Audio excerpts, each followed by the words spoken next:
Okay, so have this page of Chekere Techniques. I'm gonna go through them. I thought about making like some exercises also, but I think this is gonna be the extent of it because really like any excerpt from almost any onkos song is like almost just a pretty good list of interesting exercises. So you could just really just isolate things from their music, which is ultimately probably more useful anyway. But there's kind of this list of things that that I deal with, and so this isn't very useful to practice maybe, but it's kind of, these are like all the things that you'll end up encountering, perhaps. Okay, so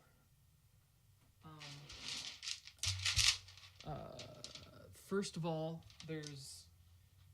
you'll maybe see like just a straight line of notes across the top bar line. That's just shaking the beads back and forth.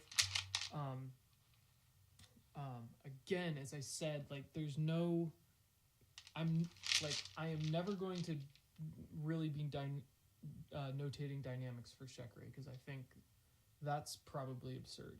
But the groove of the instrument is like, there's a lot of nuance to it, and there's a lot of ways that you can do it, and I'm going to kind of leave that to be improvised by the player. So just shaking the beat. So the first line, I have obviously 16th notes. So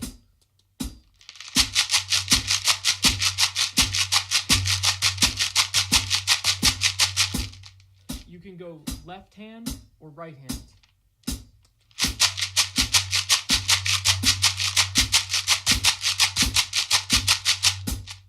Or 12/8, same thing.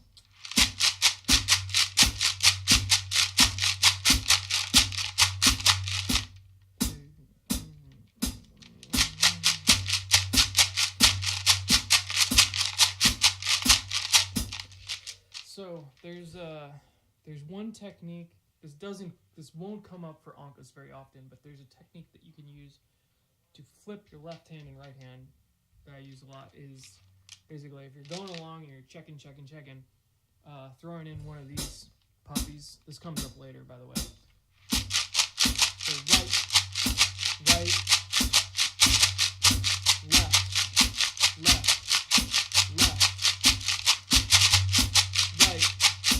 right. Or you could, the other option is using two tones.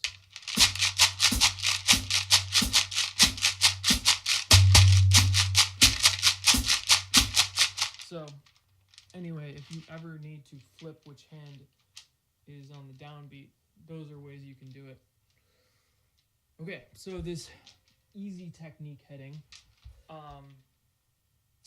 So for starters, I probably have done this sufficiently at this point, but just playing tones on the beat and shaking the beads with the subdivision.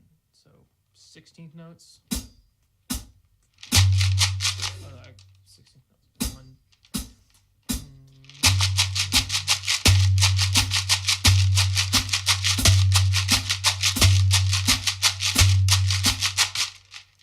And then, so really kind of the line below it in 12/8 is the one that kind of goes along with this. So same thing in 12/8.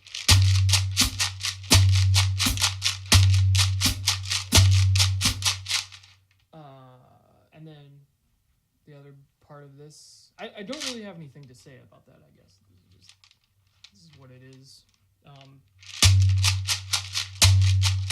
You can kind of de-emphasize some of the notes that immediately follow the tone to kind of, I don't know, it kind of makes it a little easier to play anyway.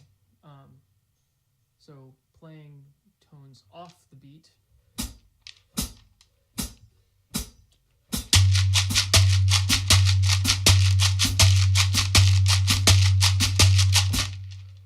And this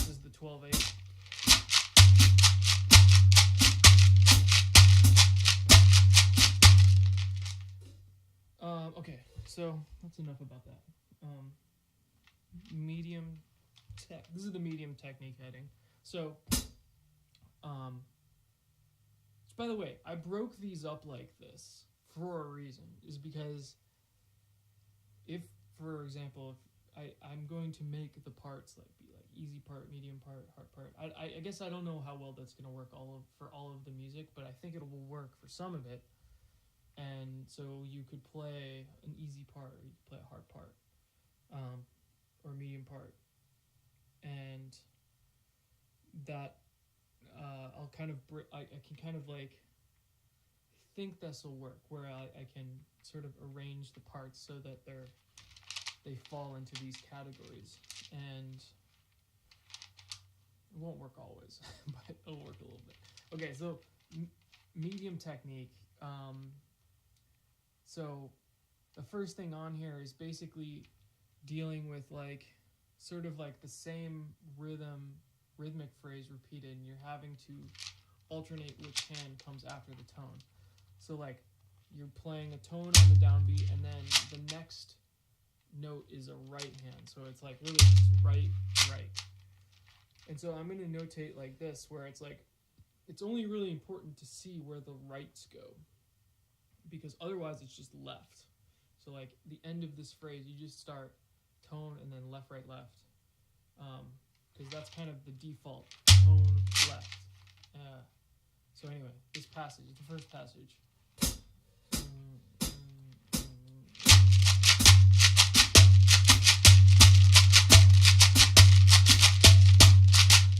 I messed it up.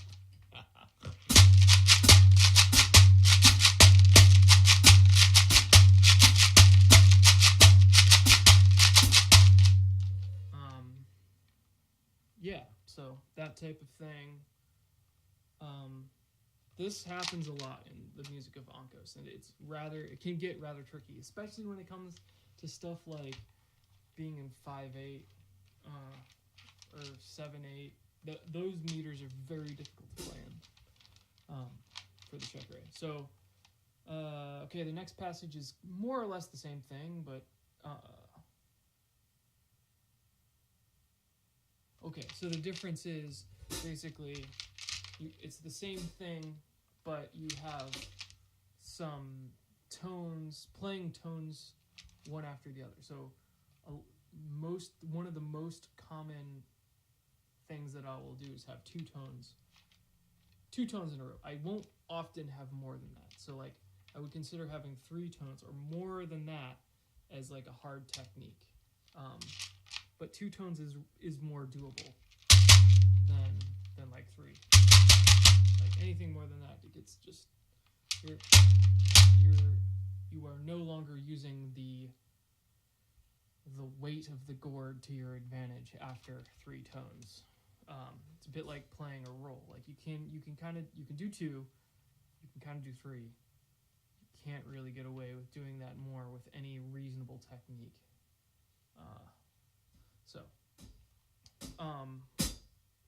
Anyway, so this is the second bit.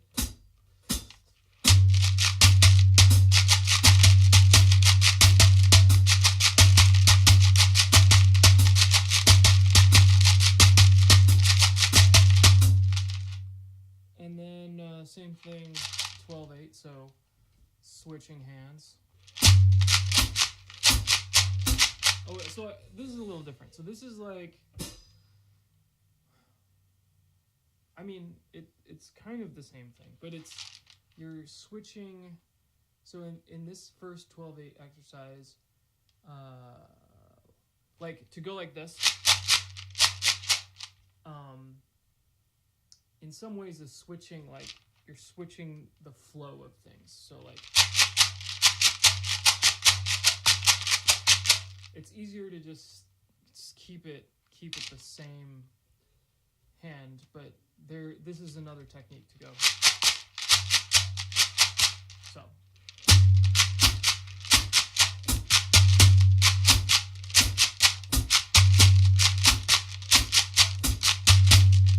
right, and then same thing with 2 double tones.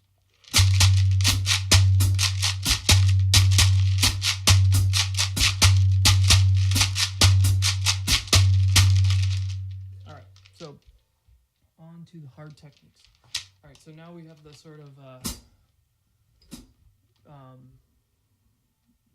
30-second note thing, or this could be depending on the notation, whatever rhythm, but basically doubling the subdivision so that you are sort of like switching your primary hand left to right, back and forth. So this exact passage is something that I have in a couple of onkos songs. So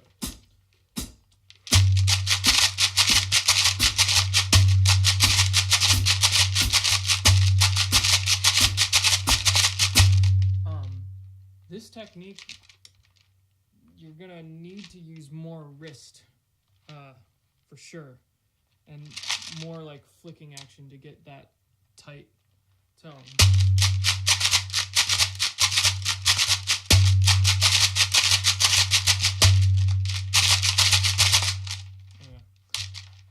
Okay, so then the next one, I should mention this, the way I've written this particular exercise, it starts on the right hand, and all of the flicks start on the right hand, but you could do the same thing with left hand, I guess. So let me think of one that would be like.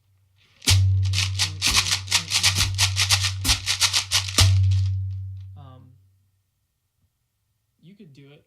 It requires you to end with the right check and then go down to the tone right away, but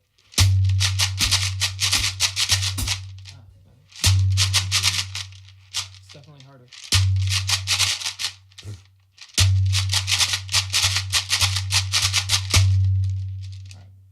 All right. Okay, so playing three tones together. So there's something about this that you're going to want to emphasize the last tone that you play.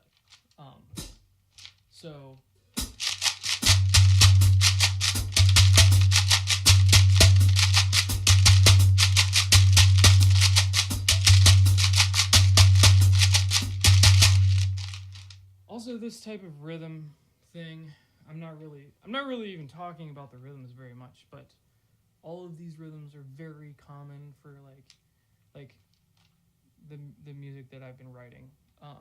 So this type of thing where it's like 16th note triplet and then all on the offbeat stuff. Okay, so next passage. So this is like measure 13. This is probably the hardest thing, and I would rarely write something like this, but it does come up, particularly when you're doing odd meter stuff, or just sometimes you need to have something like this when you're when all the parts are kind of disjunct and then you need them to come back together. Somebody might end up having to deal with this technique, which is so plainly demonstrated. The way that you would play this passage is right, left, right, right, left, right, right, left, right, right, left. So the second bead tone has the way I do it. I like to use the forward-backward motion, so I can sort of reserve my down motion for the tone, because I guess you could just play the beats and then play the tone, but for me it's easier to separate the idea of that into something else.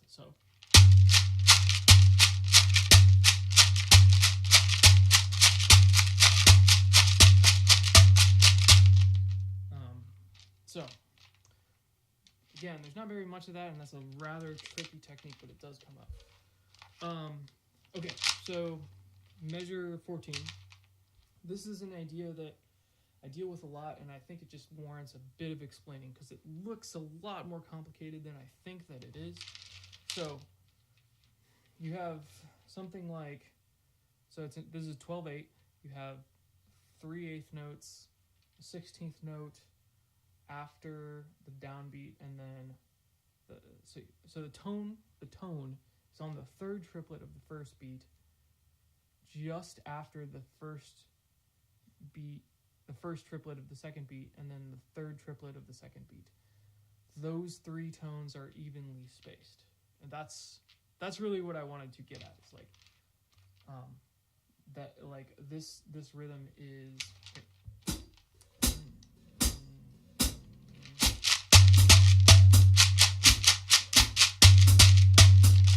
So maybe I better play it without that so you can hear the even spacing of it.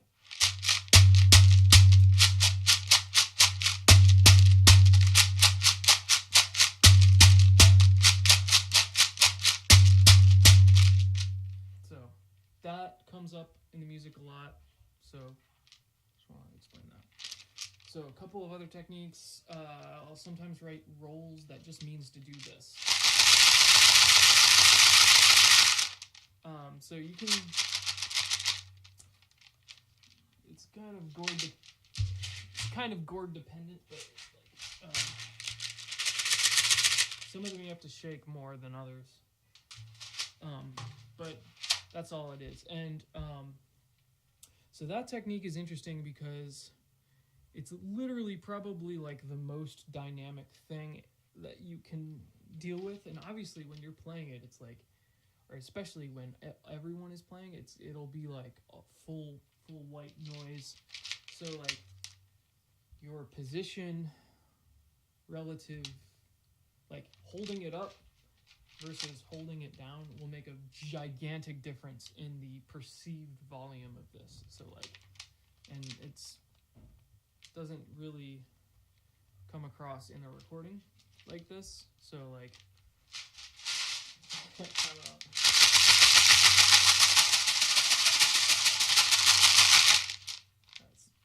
I don't know if that's going to turn out or not. Anyway, that's that technique. So, I don't know if we're going to do a song like this, but for example, the very beginning of Idaru has like a long crescendo of just the roll. All right, last technique here. So, this is like just a flam, which is always going to be left, right. I like to play this with a little like slap with the fingertips with the left hand. Also, it helps to be married in this case because you can have this extra bit of click. So this passage would be something.